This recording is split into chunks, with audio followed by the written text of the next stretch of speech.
Congressman Kilili Sablan told a House hearing that the Bureau of Indian Affairs is getting a disproportionate share of education funding compared to the NMI and other U.S. islands. Our Channel 2 Washington correspondent Matt Kay has more. Sablan told a hearing of the Education and the Workforce Committee that the territories are not getting their fair share of federal school dollars versus Bureau of Indian Affairs run schools. Funding for BIE students and students for what are called the outlying areas, the Northern Marianas, American Samoa, Guam, and the U.S. Virgin Islands, is separated out from all other Title A funding.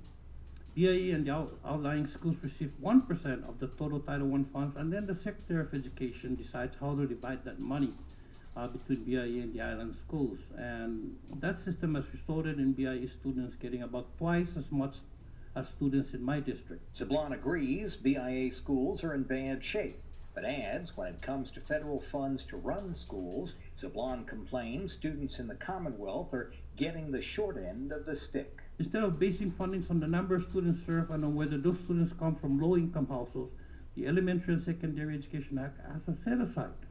They call it For My Students.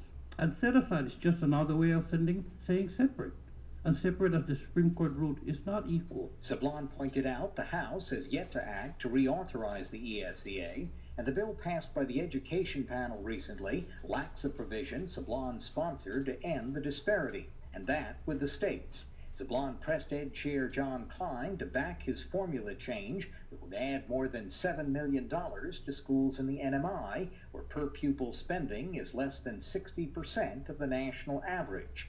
Until the formula is changed, Sablan says the NMI will continue to have students that are separate but not equal to those in the rest of the nation. On Capitol Hill, Matt Kay for KSPN Channel 2 News.